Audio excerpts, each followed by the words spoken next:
I am not looking forward to this anime time.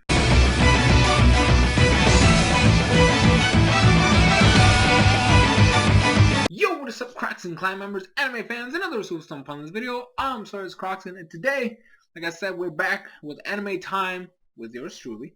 And today's topic is gonna be Mirai Nikki. Now, I didn't like this show. I'm gonna lay it out flat right now. I did not like the show. In fact, I hate it. I really do. I hate the characters. I hate the story. There was a lot in there I just didn't like. So do not expect a good review. I mean, I'm gonna be judgmental about it. I'm gonna tell you guys everything like I normally do, but it's not gonna. I mean, you can already expect what the end result is gonna be. That's essentially why I'm doing this. So just don't expect me to be like, oh yeah, go watch it. Yeah, just letting you know right now. And I know there's a lot of people out there that enjoyed this show, and there's a lot of people that love it, and a lot of people think it's amazing, and a lot of people think it's the best, and it's out there. I'm probably one of the ones on the other side of the spectrum. I just didn't care.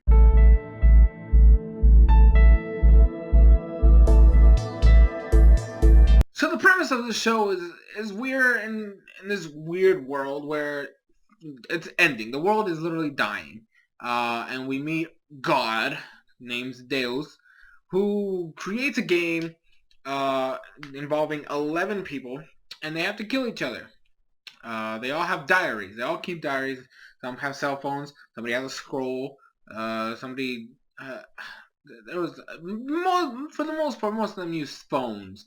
As a way to actually like see the future, because that's what it is. They see the future and they change according to what they see on their diaries. And all the diaries are different. They have different things. For example, one of the main character, Yuki, his diary is him being able to he sees things and then he writes them down. So his diary tells him what's going to happen to him. Or around him, essentially, because he doesn't look for himself. He looks around him. He's an observer. The other main character, Gasai Yuno, her diary is focused on what Yuki's doing, what's happening to Yuki. Everything that has to do with Yuki, she sees, so she can see everything that happens to him. There's a diary that's about what's happening to and there's a police, and his diary tells him what's happening. You know, it's like a case. He writes things like if they were a case, so he sees things as if they were, you know, a case. There's another character that's all about escaping, so her diary tells her she needs, you know, where she needs to go to escape in a certain direction, or if something's gonna happen there, it's gonna prevent her from escaping. So that's kind of the basic premise. All these diaries have these different abilities, and the point is that they have to kill each other till there's only one left, so that they can take over Deus as the new god of the world. So, you know, yeah, it's a great. I don't know. I didn't really understand this, and it really makes me... It kind of makes it hard to care about characters if you know they're gonna die. I mean, you can probably get attached to them, and then hopefully see them die a great way. But most of these characters just showed up for one episode, or even, you know, just we saw them and they died so soon after. Like, we didn't even see a time lapse between meeting them and... I mean, there's a couple characters here and there, but for the most part, most of the characters that were just one episode off, and then they're gone. So it's like, it was really hard to care about most of them. And even I mean, I'm going to save that for the character section, but I mean, for the most part, the show itself made it really hard to care for anybody, because at the end of the day, you knew most of them are going to die because of the way the game works. So, there you go.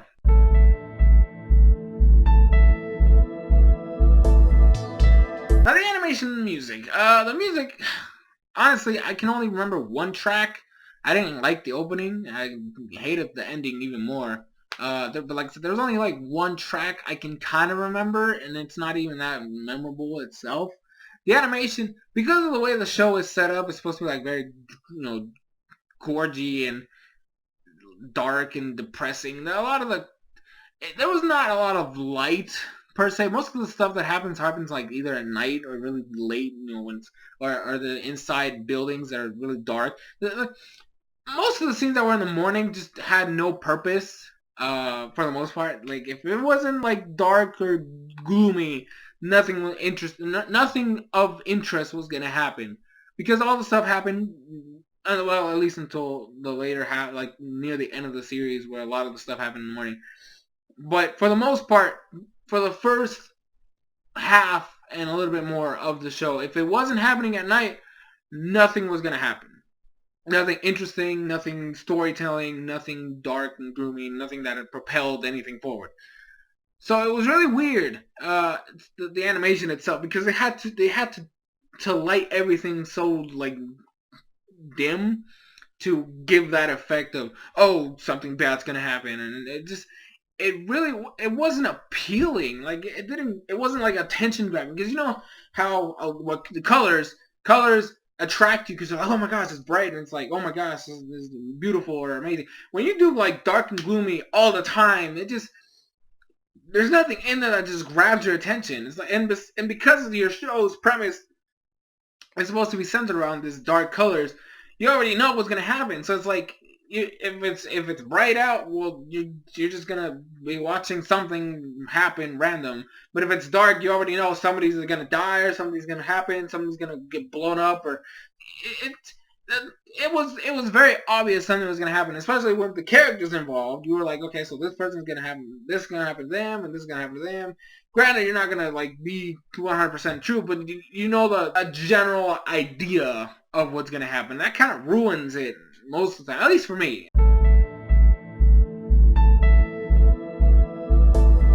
Now, well, technically speaking, there's a large cast of characters in this show. I mean, a large cast of characters. The fact that a lot of them just don't even matter because they're just randoms or they're one-off characters that just die off. I don't feel like talking about majority of them, so I'm only going to talk about four characters who I feel like are the strongest, and I might save one for the final episode section. Maybe, I don't know. I just don't really care too much about the character, but we'll see. So we have our four particular characters that we want to talk about. So we have first, which is the first player of the game, which is our main character, Yuki. We have second, who is the second player, which is another main character, Gasai, or Yuno. Yuno is more.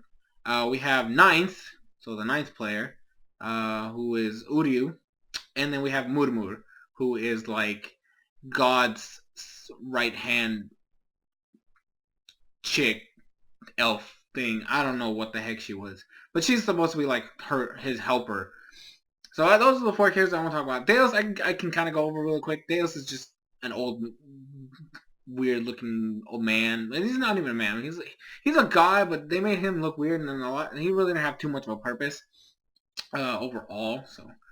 So anyway, so first Gasai, or not Gasai, Yuki. First Yuki. I hated him. I'm telling you, like, I did not like him at any point in the series. I'm gonna tell you this right now. I have not hated a main character like this in forever.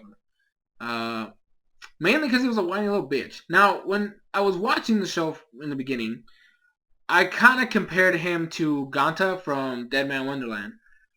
The problem is that Ganta had to fend for himself in a prison, right? So, yes, he had help and he got friends. But for the most part, he had to do things on his own. And while in the beginning, Ganta was not let's say, the most brave or even straightforward kind of person, he actually, towards the second half, near the end of the series, he had to make some tough decisions, and sometimes he regretted them, but he made them. He had to make them, and he obviously wanted to make sure a lot of them, the people, the group, lived.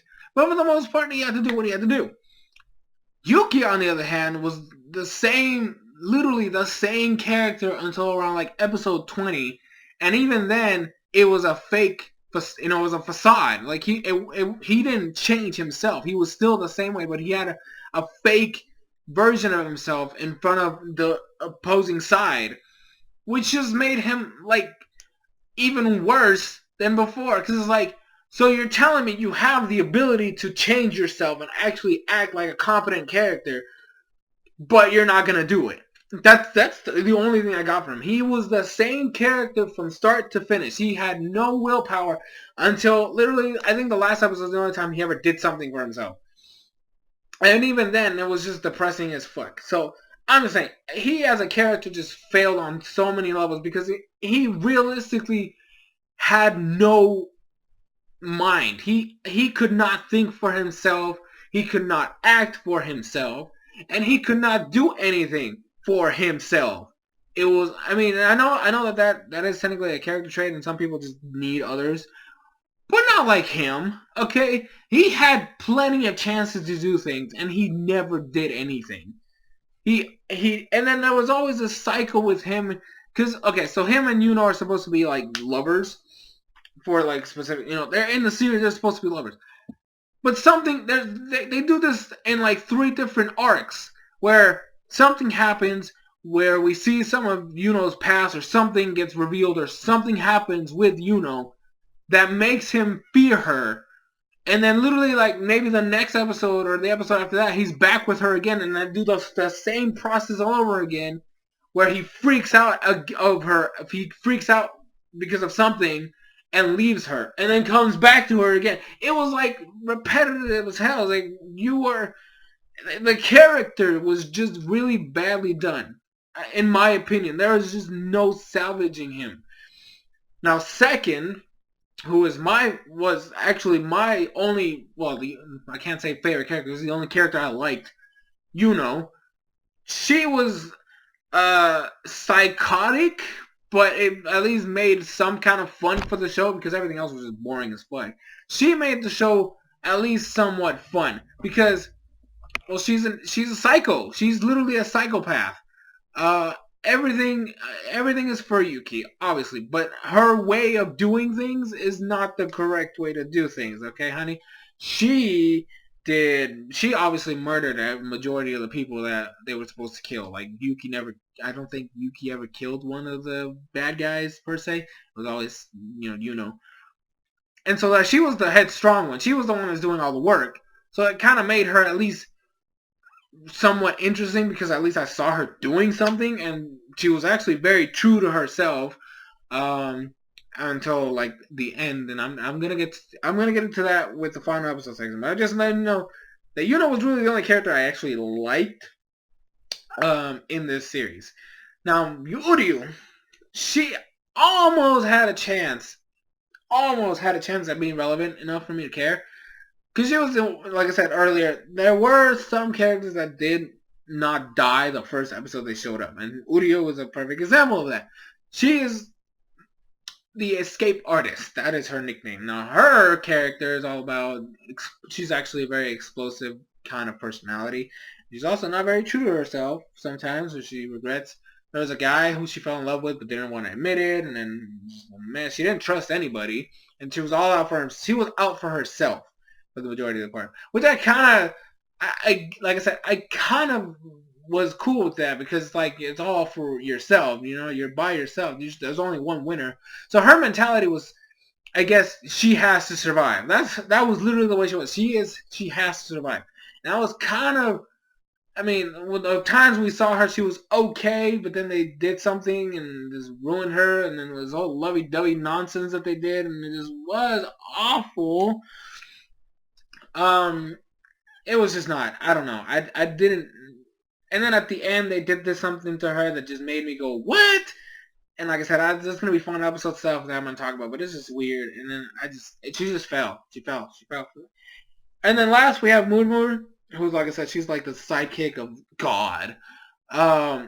She was kind of she was a manipulator. She tried to manipulate the game in certain ways. We find out later on that she was actually not really his sidekick, or not sidekick, but the one that was supposed to be with him. There's a lot of misconceptions with her. Like she seems like a very like bubbly kind of character, very like happy-go-lucky, but there's a dark side to her, and it was very weird. And I sometimes questioned some of the stuff she did, and then later on I found out why she did some of the stuff she did, and I just went like, huh?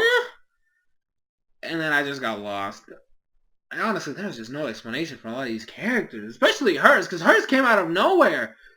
Like, literally, when they explained what was Murmur and what everything was going on surrounding her, it was weird. And she tried to get to take God's position because, God is dying and she's like the next all-powerful person. And she's just trying to get involved, and it was just like, okay, Moon, I want to calm down, just saying. But yeah, so yeah, a lot of these characters are just flawed in certain ways. And even had flaws because at the end they just, oh god. Like I said, final episode you're gonna get a lot more explanation. So if you want to see spoilers, then I guess do that. But I don't recommend it unless you watch the show. So yeah.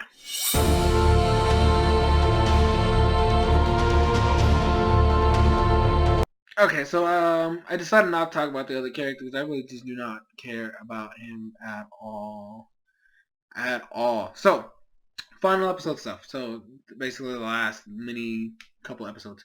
Yuki pretty much kills everybody because, brainwashes him, and then, like, all their friends. He literally kills everybody in a blind, just unrealistic sense of rage and drama and just fear. And like I said, Yuki never did anything for himself. This was all manipulating. Actually, I guess I kind of have to talk about him because he actually is an important role. Okay, so there's this character named Akise, little picture, I guess, right there. I don't care. Who is like supposed to be like God's way of watching over the game, right? So he's supposed to be like he's a detective, but he's a young kid, and he's supposed to be like an observer for God. And then like God is gonna destroy him because his job is done, and something happened. He was being defective, and then he became a plan. And apparently he fell in love with Yuki, which was weird.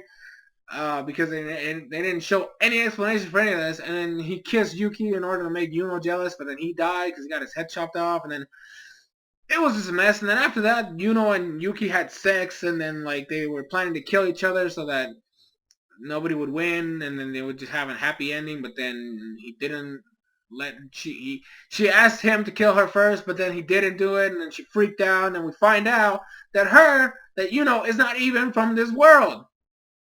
Yes, they went, and it wasn't. It's not like she's an alien or anything. No, she's literally from the first world. So apparently, what happened was they already did the game, right, once, and won. But she didn't like the outcome of it. She became God, and she's like, you know what? I'm gonna make the world again, and we're gonna do this all over again. And I'm gonna make sure that Yuki and I end up together, dead or whatever. And then this whole game has just been the second version of the world. And then Yuno's whole goal was to have them end together and die, but she's so obsessed with him and the fact that he doesn't want to kill her, and then there's other stuff that happen, and it's a mess, right? It's a mess. And then she is so upset about the outcome of everything that she creates a third world, and she's going to start all over again. And then Uryu, who had died, at least we had assumed she died, comes back with God powers, because apparently God all of a sudden gave her his powers so that she could stop Mood and Second from doing this shit all over again. Because he realized that Moon wasn't his, because that Moon is from the first world, and the one from that world was sealed away somewhere completely different. And then the show goes into like this weird phase of, oh, we got to make sure we save the third from the first who killed the second and now on his way to.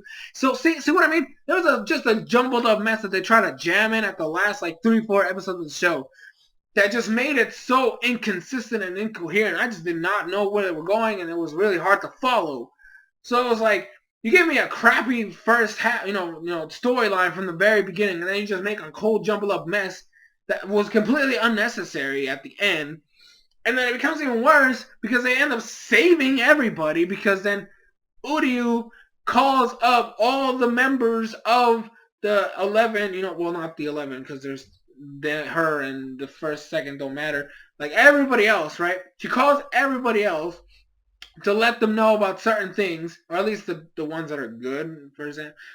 And then she avoids all the stuff that would eventually lead to the game, because nobody's had their tragedies happen to them. So there's no reason to, have the game happen with those characters. And then, oh my gosh, it was such a mess. And then Uryu ends up, I don't know, Murmur ends up going like demon form or whatever and starts fighting Uryu, who's now God tier. And the fight, we didn't even get to see more of it because we saw the drama between Yuki and Yuno happening where they're arguing with each other. And, I'm trying my hardest to try to explain what happened, but I myself don't know what was going on.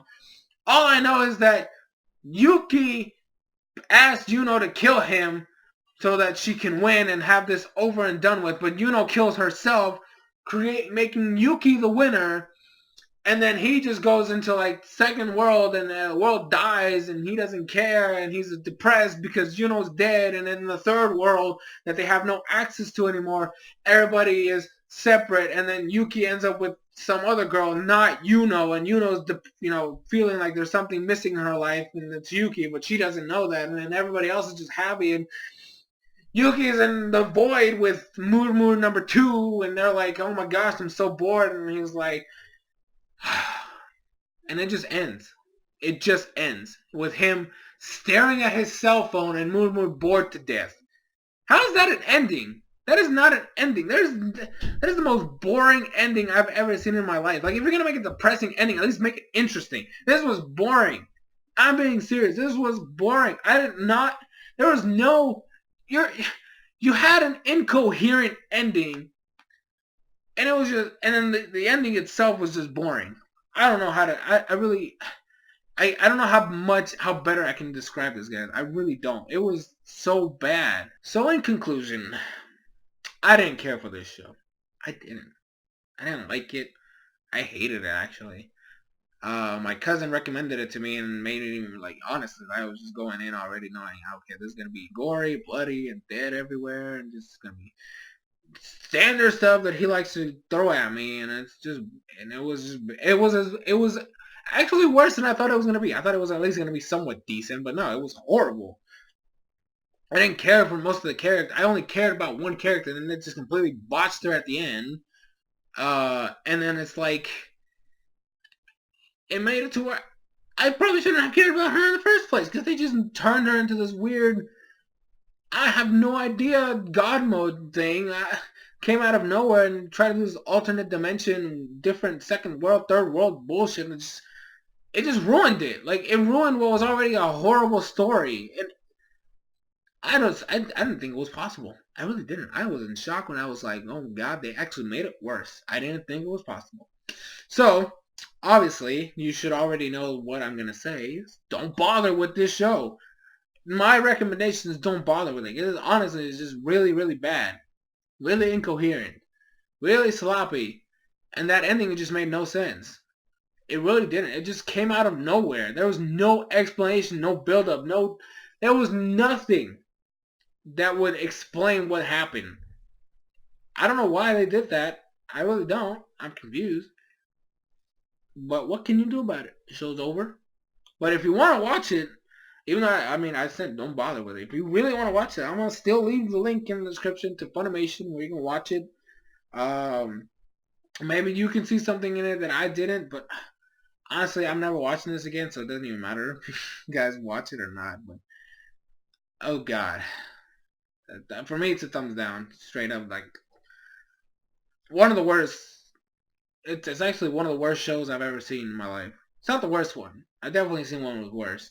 But it's a close second, so. But yeah, so that's going to be it. Thank you guys so much for watching. I should have another Anime Time review next week. If I finish the show in time. I think I only have like 3-4 episodes left for it, and I'm probably just going to marathon through it. So yeah, so thank you guys so much for watching. I've been SoresanCrockxen, and I'll see you guys in future videos.